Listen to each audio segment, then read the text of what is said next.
Good afternoon. I'm Terry Cole, President and CEO of the Greater Albuquerque Chamber of Commerce. Welcome to today's event, which will feature comments from our state's newest United States Senator, Ben Ray Lujan. There's no shortage of activity in Washington, including discussions on infrastructure investment and continued relief and help for families and businesses affected by the pandemic. We're also just a week away from business restrictions being lifted in New Mexico, which is exciting news. Today, we'll have the opportunity to talk about these issues, as well as the economy, energy, education, politics in our nation's capital, and much more. Thank you for taking the time to be with us today. We're glad you're here. But first, I'd like to recognize our sponsors for today's event, all of which are engaged, community-minded companies or organizations that want to see our city and state succeed, and they believe that a strong private sector is key to that success. They are PNM Resources and President and CEO Pat Vincent-Collawn, New Mexico Mutual and President and CEO Kelly Nixon, Bank of Albuquerque, represented by New Mexico Market CEO Jennifer Thomas and Senior Vice President Kyle Beasley. The University of New Mexico and its president, Garnet Stokes, including UNM Health Sciences Center, UNM Health, UNM Comprehensive Cancer Center, and UNM Athletics. Western Sky Community Care and President Tony Hernandez. Molina Healthcare and Executive VP of External Affairs, Carolyn Ingram. Central New Mexico Community College and its president, Tracy Hartzler. Pattern Energy and CEO, Michael Garland. True Health New Mexico and its president and CEO, Mark Epstein. Mosen Corbin and its board chairman, Del Archuleta. Presbyterian Healthcare Services and its president and CEO, Dale Maxwell. Excellent Schools New Mexico and its executive director, Scott Hindman. Esparza and its CEO, Del Esparza. Blue Cross Blue Shield of New Mexico and its president, Janice Torres. Comcast and Vice President, Chris Duncanson. And Sandia Laboratory Federal Credit Union and CEO, Robert Chavez. Again, thank you to these great sponsors for their engagement and generosity. We appreciate you.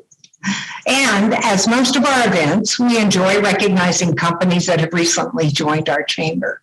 Today, first we are recognizing Occidental, an international energy company that employs hundreds of New Mexicans and is one of the largest oil producers in the U.S.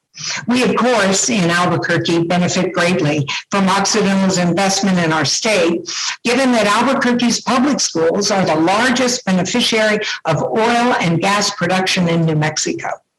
Occidental is the largest acreage holder and one of the largest oil producers in the Permian Basin, with assets concentrated in Eddy and Lee counties in southeast New Mexico and West Texas. In addition to being one of the world's largest energy producers, Occidental is also on the cutting edge of commercializing carbon capture and storage and direct air capture technology, which can pull carbon dioxide directly from the atmosphere and permanently bury it deep underground. Oxy has endorsed the World Bank's Zero Routine Flaring program. The company also set a target to reach net zero emissions associated with its operations before 2040, and an ambition to achieve net zero emissions associated with the use of its products by 2050. And the company uses solar energy to power some of its oil and gas operations in the Permian Basin. Occidental is a gold standard company in a critical industry in our state, and we're pleased to have them join the chamber and help us make New Mexico a great place to start and grow a business and a safe, exciting place to work and raise a family. Next, we'd like to also welcome and recognize B2B, which serves farm fresh burgers at their Nob Hill Tap Room. B2B Bistronomy and modern Mexican street food with beers brewed on site at the Northeast Heights Beer Garden. And today, if you're logged in, it's your lucky day. All our attendees will receive by email a $10 gift card to use at either of their locations. B2B Gastronomy in Nob Hill or B2B Garden Brewery in the Northeast Heights. In the coming days, check the email you used to join this Zoom to receive the gift. Welcome and thanks to B2B. I'm happy now to turn our program over to our Chamber Board Chairman, Kyle Beasley. Good afternoon, Kyle. It's good to see you. Hi, Terry. Thank you. I'm Kyle Beasley, Bank of Albuquerque, and I want to encourage everyone out there to use that $10 gift card to B2B on the Cubano sandwich there at the Garden Brewery. It is outstanding. So glad to have both of those new members. Senator Lujan will be online with us in just a moment. He's making his way here from an important congressional hearing. And at that time, we will hear from him and ask him several important questions.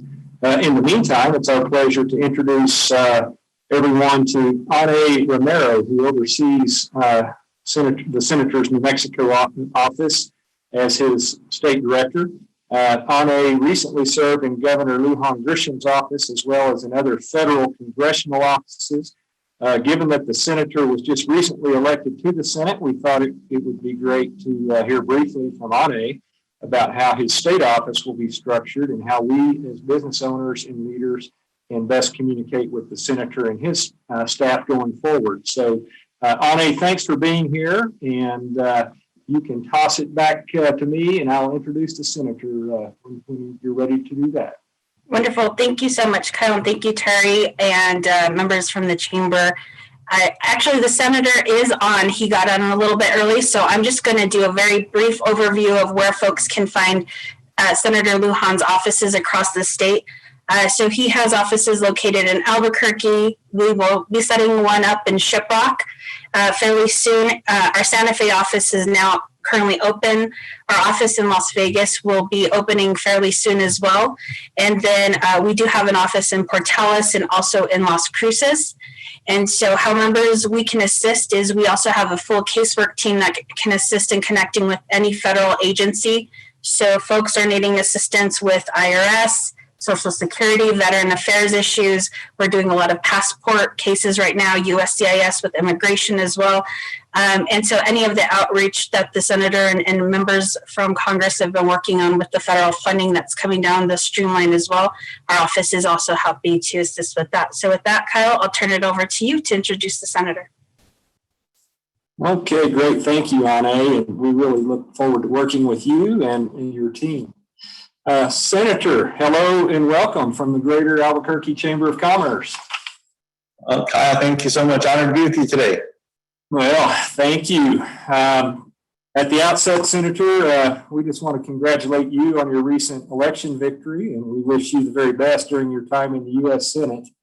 Mr. Lujan is, as I noted, serving in his first term as U.S. Senator after serving 6 terms in the U.S. House of Representatives from northern New Mexico.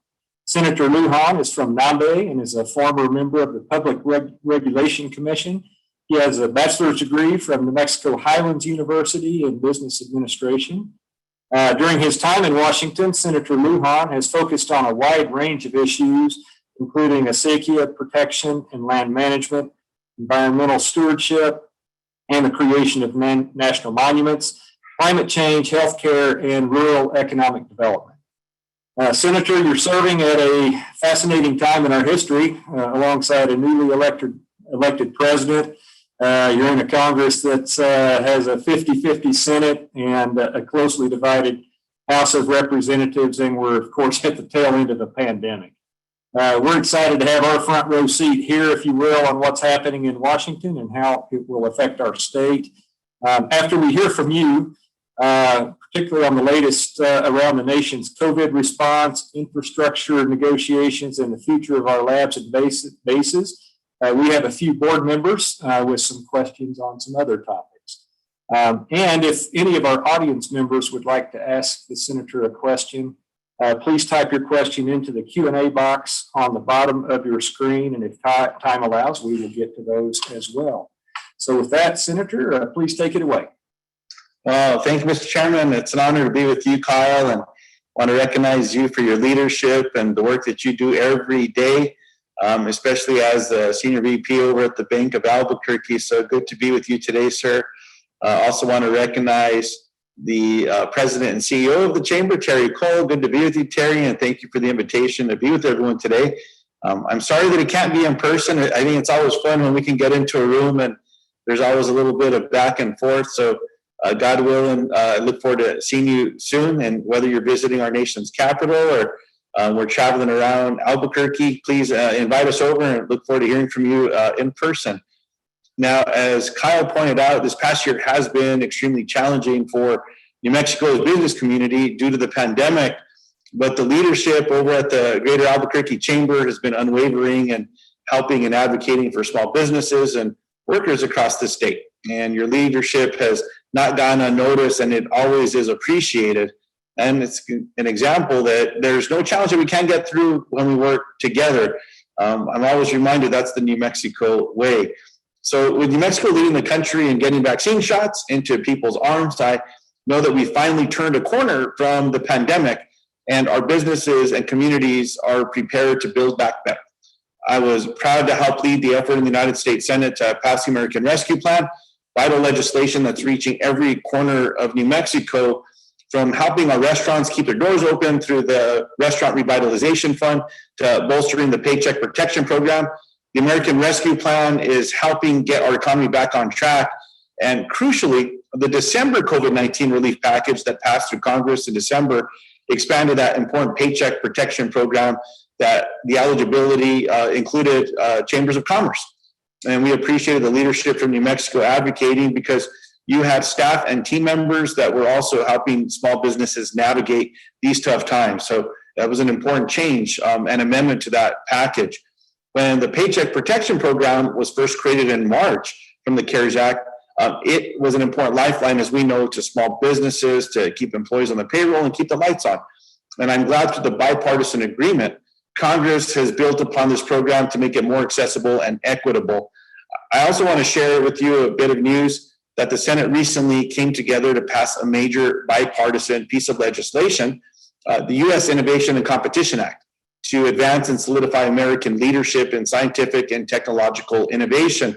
You all remember the announcement recently of Intel and Rio Rancho of $3.5 billion for expanded production out that way with stacking of chips and 3D printing.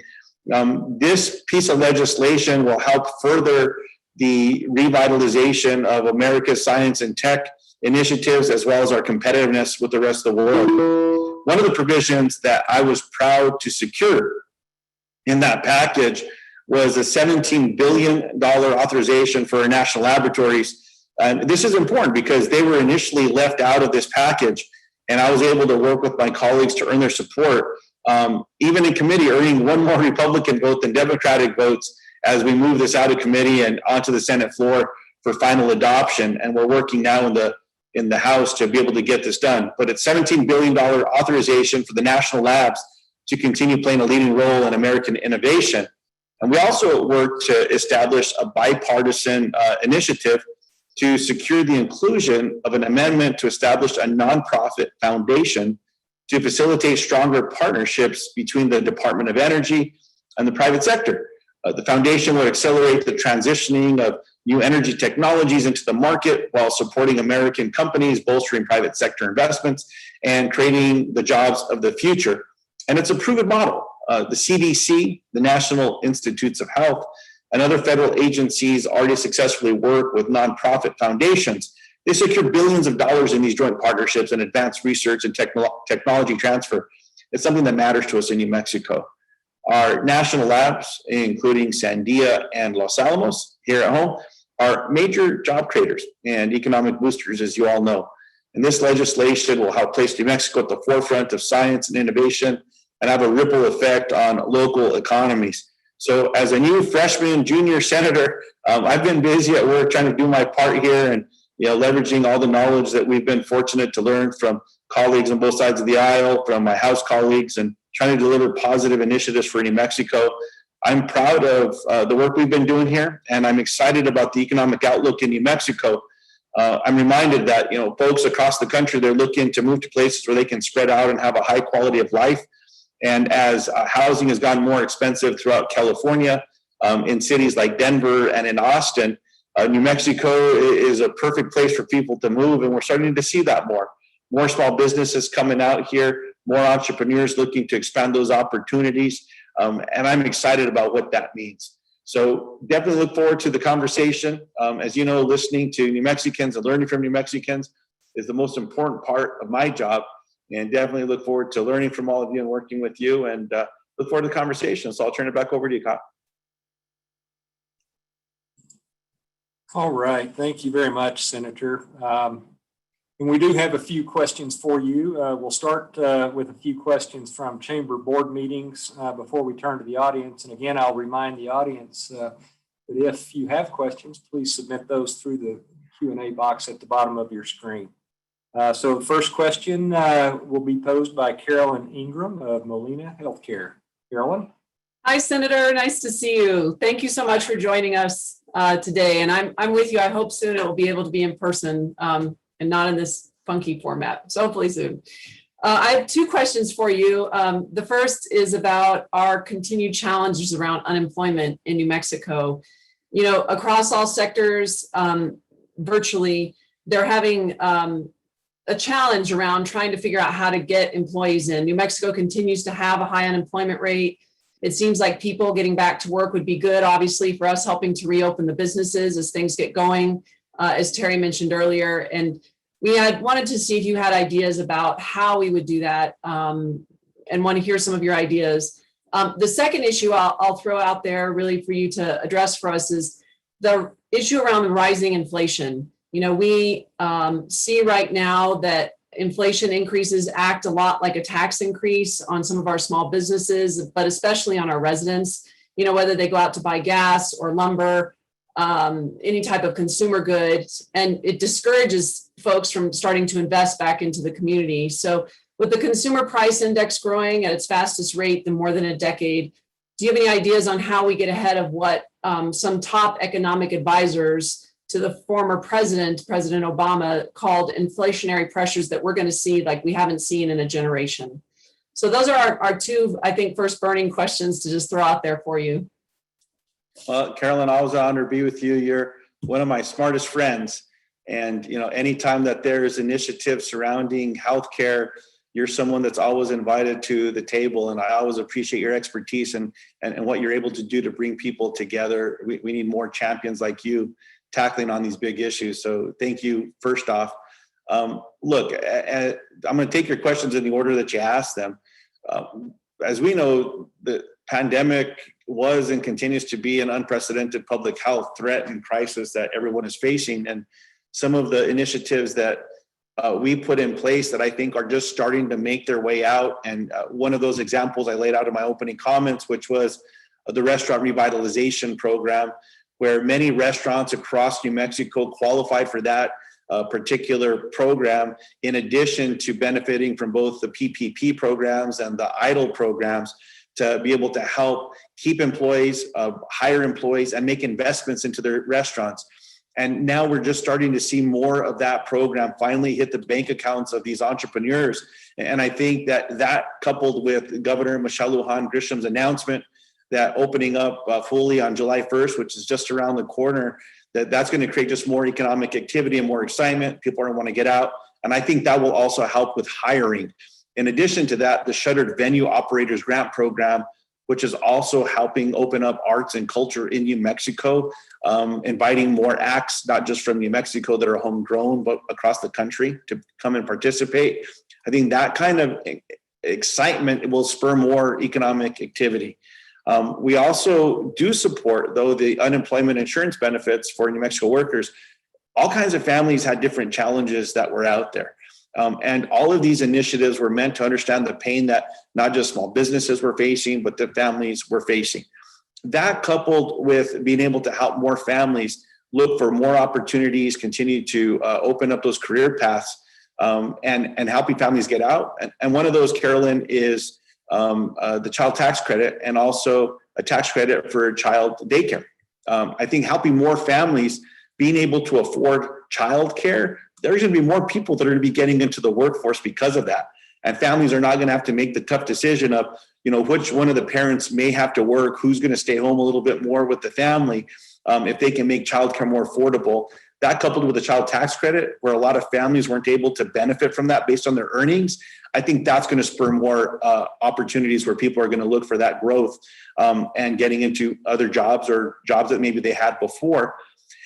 Also, looking at the kind of educational programs that are out there. And this is an area that I've advocated for workforce development and training. It doesn't help in the immediate term, but look at the hiring that's been taking place at Los Alamos National Laboratory, for example. As much as 80% of the new hires have been New Mexicans. And it's because we've had more aggressive recruiting efforts by the Department of Energy in New Mexico. We've had leaders at UNM, Northern New Mexico College, and CNM develop curriculum for certifications to be able to get people into these positions. And folks are getting hired at incredible rates with good starting salaries, $55,000 to $75,000 with a six-figure salary within 5 or 6 years on the horizon. So I'm encouraged by that. And I'm always open to ideas. Look, I'm never going to tell a small business owner what it's going to take to be able to help bolster their business or to bring on more employees. But if they have ideas, I'm willing to listen and learn and do my part here in the Senate or convening people back in New Mexico. On the second piece, just around inflation, is I recognize that consumer prices are growing compared to where they were last year. And just think about where we were back in March and April and May of 2020. And over the past year, the federal government mobilized to support the American people with many of those programs that I just laid out. And I think that we have to ensure that we make smart investments to promote long-term economic growth. It's why we continue to see those interest rates at lower rates. That's been good for purchasing homes and people selling homes. But it's been tougher for people that are building new homes or even taking care of maybe that hole that was in their roof, where we've seen the increase of those goods go up as well. And it's a big reason why I voted for the U.S. Innovation and Competition Act in the Senate. That's going to help provide more opportunity for manufacturing back in the United States, and bringing that manufacturing closer to home will put more people to work, more money in people's pockets, but also ensure that we have the availability of those products right in our backyard, as opposed to them getting stuck on ships or not making their way out to the United States. It's also one of the reasons that I'm advocating for 100% connectivity when it comes to closing the digital divide. Getting more families connected is going to lower costs for healthcare. It's going to give them more flexibility with the kind of jobs that they're doing, whether they're having to travel on the roads, keeping more money in their pocket, so they don't have to drive on the highway, because we're going to be doing more telework as well as telemedicine. Teleeducation was never going to go away, even though we have students back in the classroom. And then the last thing that I would say is, while the pandemic was an unprecedented challenge, old economic models need to take that into consideration. And for example, Federal Reserve Powell, the chair, said earlier this week that the increase in consumer prices that Americans are experiencing will prove temporary.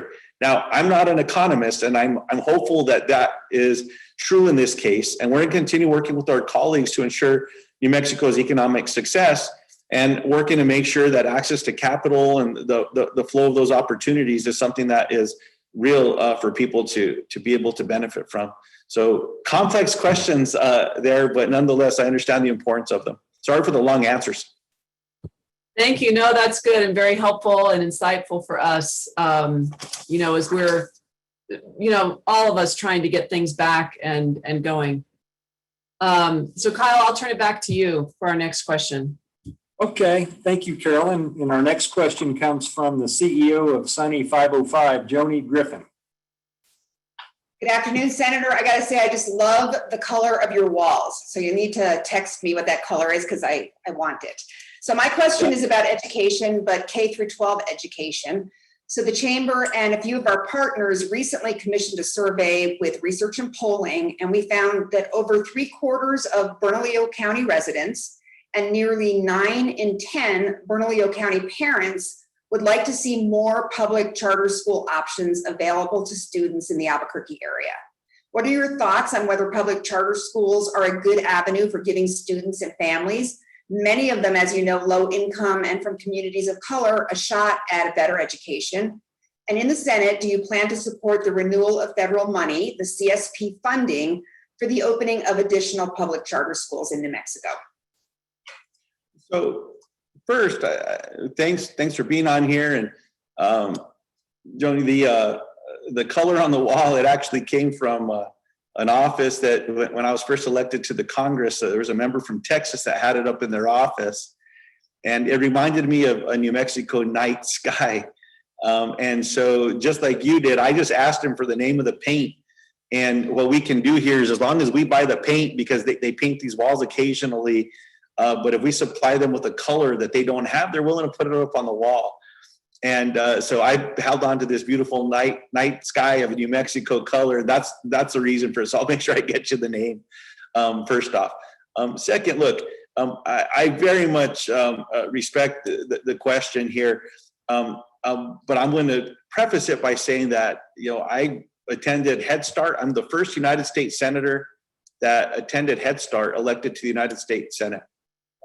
I went to kindergarten through elementary, junior high, and high school at Pojoaque High School and Pojoaque Public Schools. And I'm a proud graduate of public schools in New Mexico, proud graduate where I was not a traditional student, but graduate from Mexico Highlands University, another important public institution in New Mexico.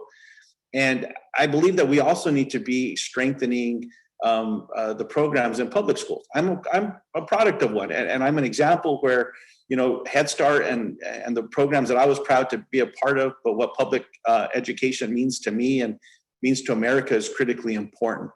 Now, I believe that New Mexico students also deserve every opportunity to learn and succeed regardless of their zip code.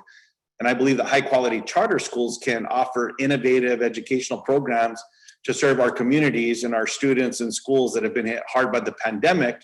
And I'm working to eliminate that homework gap, for example, for students by investing in broadband. So being expansive as we look at educational challenges that families have been facing, that students have been facing, especially living in New Mexico and including in rural communities. And it's going to be absolutely crucial that we're able to do that.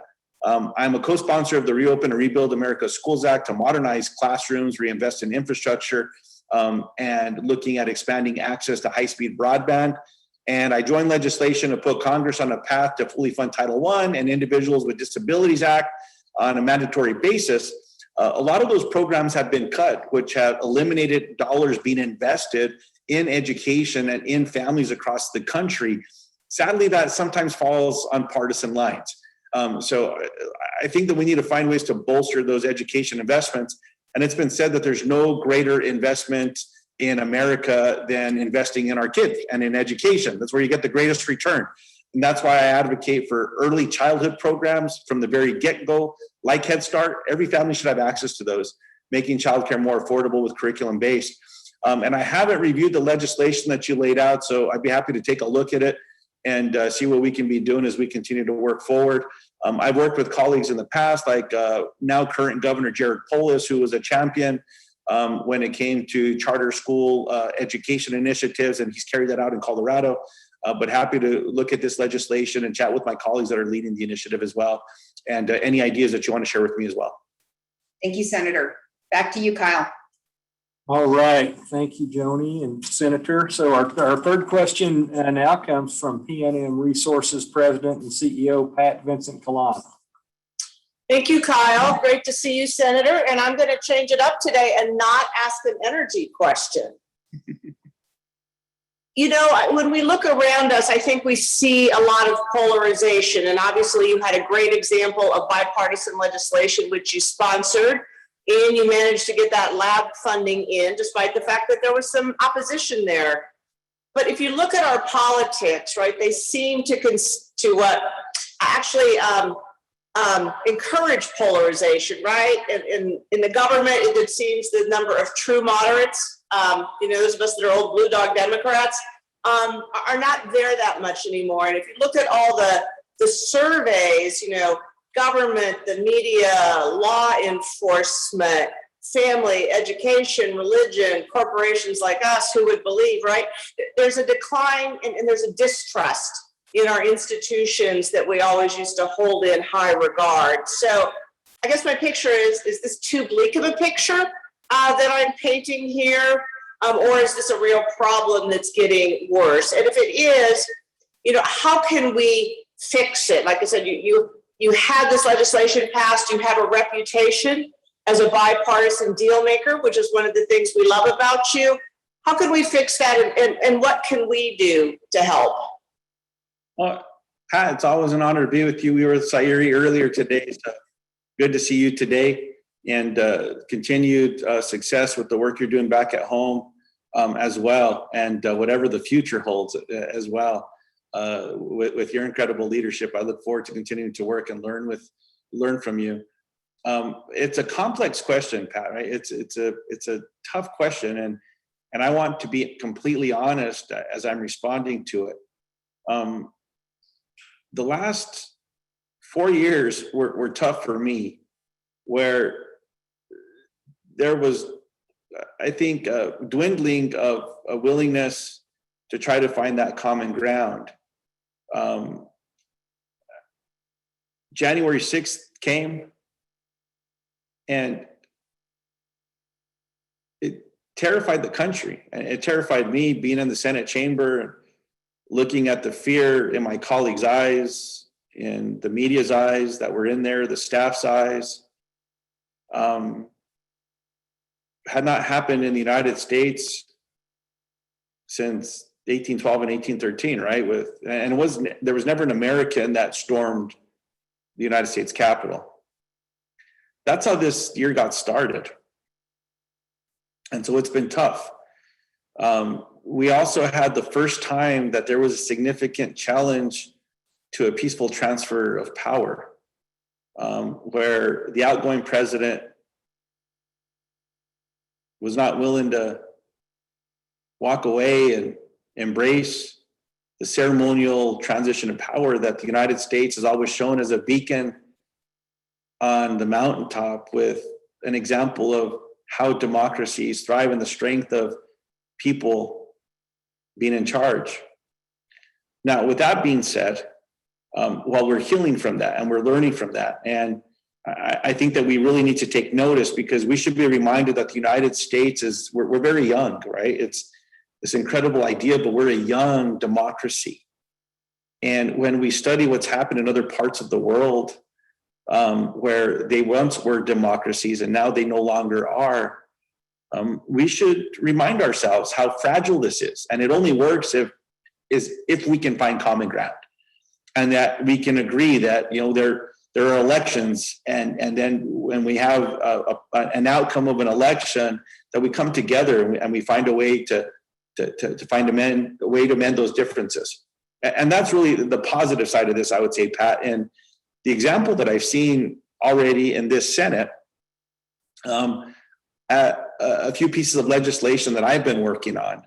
One I talked about earlier, which was the amendment that I was able to get adopted with one more Republican vote than a Democratic vote. Marsha Blackburn was a colleague of mine that helped me out of Tennessee, and we were able to build support to do something incredibly important for the Science and Tech Directorate, Tech Transfer in the Department of Energy in the United States of America. It's going to mean that we continue to maintain the high ground when it comes to quantum computing and supercomputing in the world, nanotechnology advancements and development, things of that nature in biosciences. That bill passed with, 82 members voting for it and just a few voting against it. That was a strong bipartisan vote. No one thought that could happen. Todd Young deserves a lot of credit out of Indiana. And even if you watch the way that he sparred with me in committee, where he said my DOE idea was a poison pill, afterwards we chatted. He gave me a pat on the back and we said, we're good. That's how you work together. I got together with Kevin Kramer and we introduced a piece of legislation to go out there and reclaim orphaned gas wells, oil and gas wells. Bipartisan bill, it's called the ReGrow Act. It's now part of an initiative that Senator Manchin, who's the chair of the NNR committee, is included in his base bill. So those are just two ideas that I've moved forward that no one out there thought we could get bipartisan support for or get adopted. And we're able to get it done. Most recently, I'm very proud of the fact that I worked with Senator Rick Scott out of Florida, who, as you know, is a very conservative member of the United States Senate. We found common ground on the RIDE Act, which is a piece of legislation to require auto manufacturers to build their vehicles with technology to end drunk driving in America. Almost 10,000 lives that could be saved every year. And something that I've not shared with a lot of folks, I was actually a survivor of a head-on drunk driving crash 29 years ago, about half a mile away from my home, coming back from a City League basketball tournament. Passed bipartisanly, we were able to get it included in the base legislation without one Democrat nor Republican voting against it. And now we're working with our House colleagues to get it included and adopted. And I'm confident we'll get it to the president's desk by September when the surface transportation bill expires at the end of that quarter. So there's a lot of bipartisan work taking place. It's just nobody reads about it. And I can tell you that my colleagues and I chat with them all the time. I joke with Mitch McConnell. Look, I don't agree with him a lot. He and I vote differently most of the time, but we have fun with each other. And, I tell him that, he needs to keep working on me because his speechwriter is really good. When I sit in that chair and I hear him speak, 4 hours a week when I'm in that chair. And now we've established a relationship. And I've done that with every one of my colleagues. And from the simple perspective and reason, Tom Udall told me that was important to do. He said, you have 6 months to meet every one of your colleagues in the Senate and then strengthen those relationships. I've been able to chat with them and get to know them. And because of that, we find partnerships like this. So those are a few examples where it's working, but we should also not forget how fragile this all is, Pat. And I think that's where we need to understand, come together. And even with our loved ones, look, 4th of July is around the corner. We're going to reopen. More people are going to get together in person. The holidays are just 6 months away after that. I know some of us, we may not have gone together with loved ones or family members during the last holiday season because the politics were so intense. Let's find a way to listen to each other and create that common ground, even with our own families, right? And if we do that, it's going to spread and it's contagious. And I think that's the kind of outlook we need to have. Well, Senator, thank you so much for your candor, your humanity, and your passion for our country, its institutions, and our values. We love the fact that you're from New Mexico. So, Kyle, back over to you. Okay, thank you, Pat. Our final board member question comes from Meg Meister of the Modro Law Firm. Meg? Senator, thanks again so much for being here. And my question, unlike Pat's, is related to energy and the New Mexico economy. As an organization, the Chamber was a vocal supporter of the Energy Transition Act and of efforts generally to ramp up production of all kinds of clean energy. We really do believe that energy is a crown jewel industry of New Mexico, but we are concerned about the Biden administration's effort to limit the production of oil and gas on federal lands. In fact, a federal judge recently ruled against the administration in relation to the pause on issuing federal oil and gas leases. Oil and gas is likely to be needed, to be produced for a significant time in the future.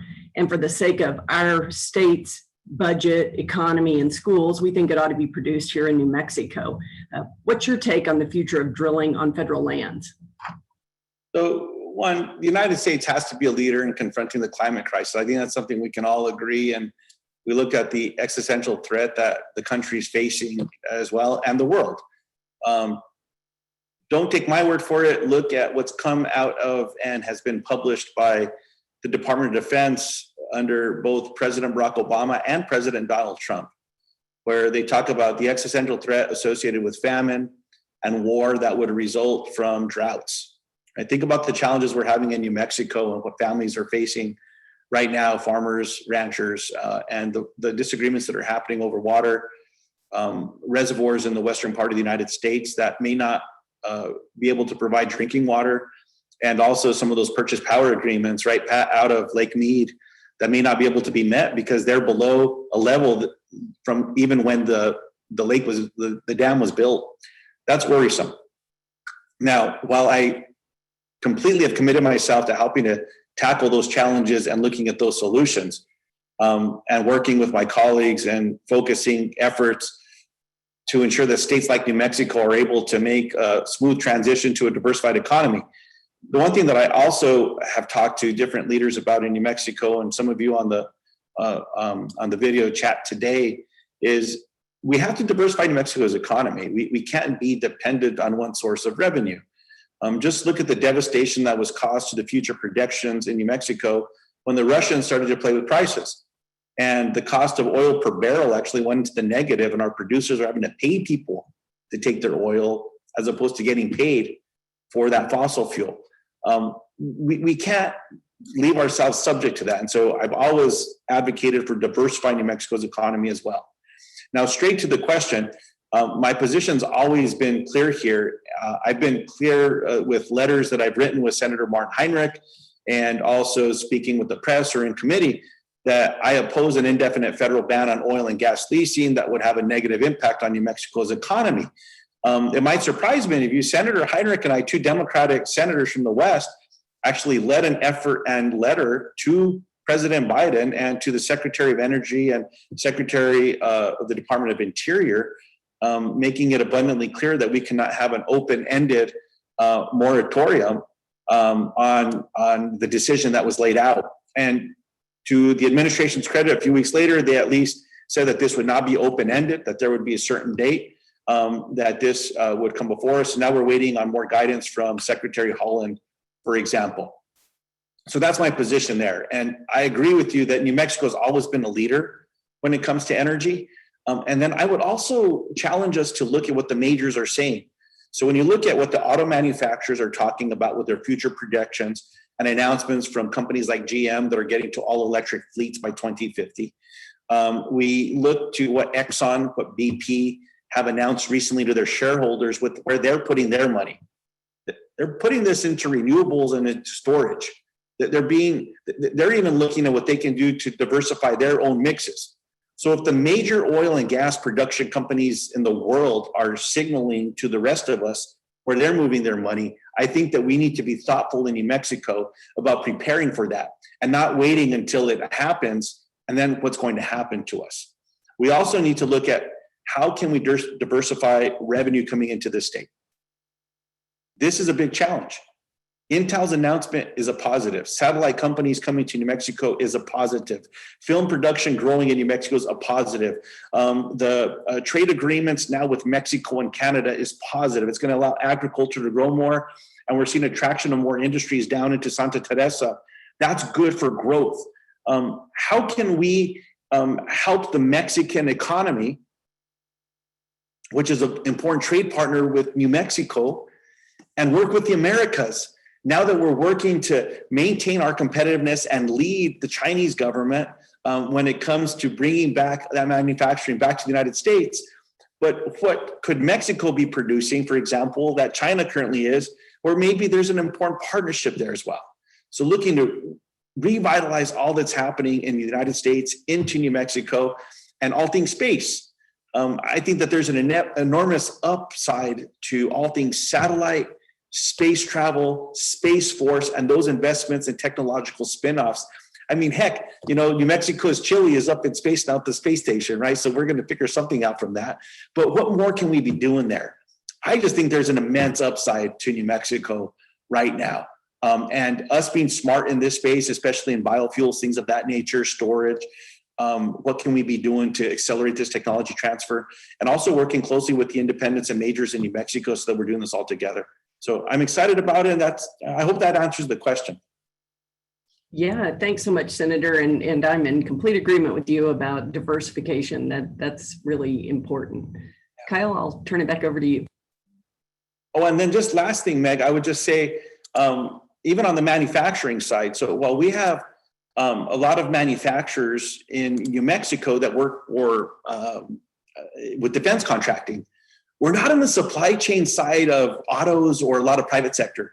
And I think that's something that we need to figure out in New Mexico where we get on their radar. And that way we're helping to diversify even manufacturing in our state. So we're getting in private sector supply chains. I think there's a big upside there too. There's a little company that we all drive by when you're leaving Albuquerque on the way up and you pass Bernalillo. It's called MCT Enterprises. And they do a lot of incredible work when it comes to defense contracting. They now started getting more contracts in the private sector. And that's one example where there's a growth opportunity for our manufacturers in New Mexico. And I think that's where, we're going to see some of the first Fortune 500s, right?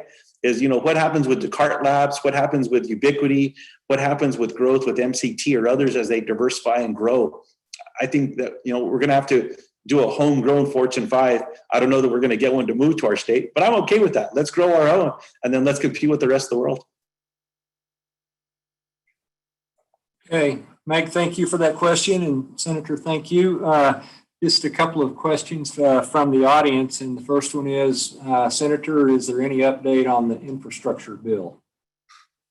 Just what you're reading. I don't know that I have much more, Kyle. The bipartisan group, they continue to meet. They met through the night, as a matter of fact. And I was chatting with a couple of our colleagues during votes.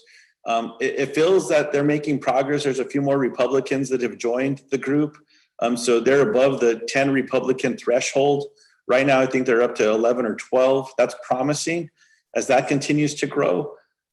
Here's the concern that I have, though. If in fact that package, and I'll use broadband as the example, the broadband markup, at least what's been shared publicly, is at $65 billion. And that includes affordability. The FCC, their assessment a few years ago, Kyle, was that it would take $80 billion to build up to get to 100% connectivity across America. And that did not include affordability. So that means revitalizing Lifeline to provide subsidies to make internet more affordable, for example, or mobile phone service. I think that we're not only going to have to pass an infrastructure package, which I hope, God willing, will be bipartisan, but we also may need a reconciliation piece to be able to increase these investments. So you will see roads, bridges, water, wastewater, some broadband, I think in that base package. And then you may see other important investments that will plus up what's in that infrastructure package to include other initiatives as well. And that's what I'm hopeful. Many of us have been advocating that this needs to be done before we go on August recess. So I'm hopeful that the remainder of July and into the first week of August, that it could result in some votes on the Senate floor. And all things point to that being very possible right now.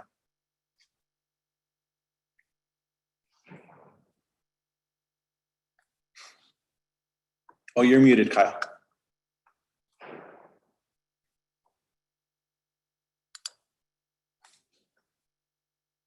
Sorry about that. The infrastructure package obviously comes at a cost, along with all the CARES Act money that's been pumped into the economy. And the former administration is guilty of running up the deficit as well. But I guess the question is, we're looking at upwards of $30 trillion in budget deficit. And what's your perspective on that? I mean, do you foresee us having to address that at some point? Well, Kyle, oddly enough, it was under Republican leadership that rules with fiscal responsibility got tossed out the door. And what I'm going to point you to is, remember when we had a president by the name of Clinton, and during his last projected budgets, because Congress had instituted something called PAYGO, it was more guidance than it was fiscal policy, but I would equate the two. And what it said is that if you had a new piece of legislation that was going to cost money, it had to be paid for. You either had to have a reduction in existing federal spending, or you had to have revenue to pay for it. Pretty novel, right? That's how we live our lives. If you're going to buy something, you have to pay for it. It led to projected $5 trillion surpluses. President Bush was elected. Our Republican colleagues did away with PAYGO. It didn't make any sense. And we started to see the abandonment of those policies that led to projected surpluses. So from being $5 trillion in the black to now being, as you said, with the levels that we're seeing in the red, it seems that we need to go back and look at some of those initiatives. And I've been a proponent of PAYGO policies that the Congress should subscribe by. They never should have been abandoned to begin with. And I would argue, had they not been, we would have been able to make more investments into programs that matter to the American people, and would have been able to do it in the black. So understanding those dynamics over the last couple of decades and looking at decisions that were made that took us on a different trajectory than the one that we were on with those projected surpluses is something that we need to replicate and embrace. Okay, thank you. Thank you. Is there any update on the Space Command Center? I know, prior to the new administration that a decision had been made to place that in Alabama. And we, of course, here in New Mexico thought it should have been here. And so we've tried to make some appeals. Is there any new news on that? No news yet, other than it's being reviewed. And you'll remember that under the Trump administration, there was a reluctance to review this, even share how everything was scored. Many folks thought that New Mexico and Colorado especially, that we scored a lot higher than where it was. But there's something powerful of having the chairman of the Appropriations Committee, who's helped driven more investment in Alabama as it pertains to NASA and other important space initiatives. But you look at all that New Mexico has to offer here and Colorado with our protected airspace, everything in and around White Sands Missile Range, Satellite Operations Center, proximity to Kirtland, Cannon, and Holloman, and the work that we're doing with satellite operations with Sandia. I think that New Mexico still has a strong case to make, and even proximity to Colorado. Even if Colorado was selected over New Mexico, proximity to help us with our aerospace industry would make a dramatic difference as well in allowing us to be able to partner with our brothers and sisters up in Colorado Springs. I just hope that they have to partner with us and not us with them. And we're going to keep a close eye here, but nothing to update you on just yet. Okay, thank you. We appreciate your support on that. And one final question, and it's really more of a comment. You mentioned that you wanted to hear from New Mexicans today about what's going on here. And I just wanted to share with you an email that I got from one of our board members who's a CEO for a fairly large operation here in Albuquerque. And it says, "Hi, Kyle, I have about 100 open positions that I can't get applicants to even apply, or if they do apply, show up. Or then they don't pass a drug screen or a criminal background check." So that is, you touched on that early on in your comments, but that's what a lot of employers, in fact, I would go so far as to say that's one of the major issues that employers in New Mexico are incurring right now. Well, how do we come together and solve this challenge? How do we work together to make sure that we're developing paths to careers based on vacancies in the state, doing an assessment across New Mexico, similar to what my new colleague from Colorado, John Hickenlooper, when he was the governor of Colorado, he partnered with Brookings Institute. He had agreement from Democratic and Republican local leaders that whatever recommendations were coming in, we were going to do, and we were going to institute. And what they did is they conducted an inventory across the state of Colorado. They cut the state up geographically into regions. They identified educational assets that existed in each one of those regions, and also the key employer or employers in those regions. And then they agreed to help attract one more to those regions. And they got it going. Remember, Denver, and the reason I'm telling you the story is Denver was once the size of Albuquerque, and Albuquerque once the size of Denver. That wasn't too long ago. As a matter of fact, when we were in the 80s, I would argue Albuquerque may have been a little bit larger than Denver. And they did some innovative things. And now we see Denver competing with Palo Alto and with Mountain View and with Austin and with Pitt, UT, as far as being a tech center. We continue to see growth in the aerospace industry. You'll remember a former governor of ours cut the aerospace programs out of New Mexico's educational institutions when the University of Colorado system was dramatically increasing them. And then we saw an explosion of aerospace companies relocate to Colorado Springs as opposed to New Mexico. We weren't developing the workforce to help fill those opportunities as well. I think we need more programs when it comes to apprenticeships. It's the family that I was born and raised in. My dad was a welder. My brother's an electrician. My nephew just started an apprenticeship program. My grandfather was a carpenter. We need more apprenticeship programs and certification programs to help build those pipelines. And it's something I'm proud that I've been working on and that we built for the Department of Energy for Los Alamos and for Sandia. How can we take all that we've learned, what we've learned in other states, and what entrepreneurs and employers and every one of you thinks is those challenges. And then how do we provide that pipeline to get more opportunity to get people ready for these important jobs and to support small businesses? So those are a couple ideas I've been working on. I know that my attention has been in and around the Department of Energy through the national labs to make sure more New Mexicans were hired, and it's worked. So is there something for us to learn from that and make sure we're applying it across the entire economy in New Mexico? But I'm all ears here to see, the challenges that every one of you are facing and ideas that you have on what we might be able to do to work together and try to find some common ground. Yeah. Okay, thank you. I think the two root causes of that particular employment problem are the ongoing unemployment insurance payments, as well as the cost of childcare. I mean, those are just two major considerations as people consider whether to go back to work. Well, Senator, thank you very much. That's on childcare, Kyle. We've moved those initiatives, which sadly fell on a partisan vote, but nonetheless included some of those key initiatives in the American Rescue Plan on childcare and the child tax credit. President Biden has been advocating to make them permanent. The bipartisan working group has excluded initiatives that would have been considered in a larger package, like the extension of the child tax credit or childcare in their package. And that's one example of what I'm saying should be in the larger budget reconciliation piece as well. And then the unemployment benefits, I understand the challenges that everyone's going through in New Mexico now and on the unemployment side.